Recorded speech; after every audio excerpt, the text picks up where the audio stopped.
The last trek of the drive out to Colorado, if you don't know, is through Iowa and Nebraska. Iowa's fine. It's always a short little drive through the state, but Nebraska is a real hike. I was probably three-fourths of the way through the state when I decided to stop at a truck stop. This is the kind of place where time feels slower and the fluorescent lights are loud. I hadn't slept much. My brain was operating at a level of exhaustion that made everything a little imaginary. All I wanted was something to eat before getting back on the road. So I wandered into the subway tucked inside the truck stop. I ordered my usual sandwich, nothing fancy, the one I always get when I'm tired to think, or I guess whenever I go to a subway since I was 7 years old. Then the guy behind me comes up while I'm starting to dig into the sandwich before I save the other half of the drive home. He ends up ordering the same sandwich, same bread, same toppings. I was like, all right, whatever, weird coincidence. The next person ordered same sandwich, same bread, left off a couple of the toppings, but if you would have really went for it, you would have ended up with the same sandwich. But then the next, by the fourth person, I was fully convinced I was either hallucinating or trapped in some kind of Nebraska themed simulation. I was wondering if I ordered the most popular sandwich in the state, or if everybody was just copying the guy in front of them, like some type of subway conga line.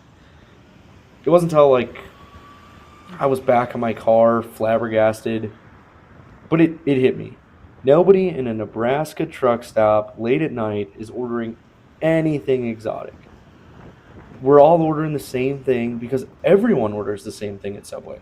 The Italian BMT, the default, the classic, the sandwich equivalent of a safe bet on a long drive.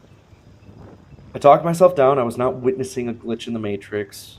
I was just watching four people in a row who had some class and was ordering the only sandwich anybody orders at a truck stop Subway. Um, it ended up making perfect sense. Out there in the middle of Nebraska, surrounded by diesel engines and open highway, the BMT isn't a sandwich. It's a lifestyle. What stuck with me in that Nebraska truck stop wasn't the sandwich or the sleep deprivation. It was the realization that four strangers in a row ordered the same exact thing that I did. At first, it felt like deja vu, like I was watching the same scene loop over and over and over. But it makes sense. When you strip away the noise, the states we're from, the teams we root for, the accents, the small town quirks, most people are just trying to get through the day in the simplest way possible. On a long drive, in the middle of nowhere, late at night, everyone gravitates towards the same safe, familiar choice. The BMT, it's not just a sandwich. It's a reminder that we're not as different as we think. We all reach for comfort. We all follow routines. We all make the same tired decisions when the road has worn us down. And sometimes, in a fluorescent lit subway at 2 a.m., you'll see that play out in real time. Four strangers, one sandwich, and a quiet reminder that underneath all the surface level differences, people move through the world in surprisingly similar ways.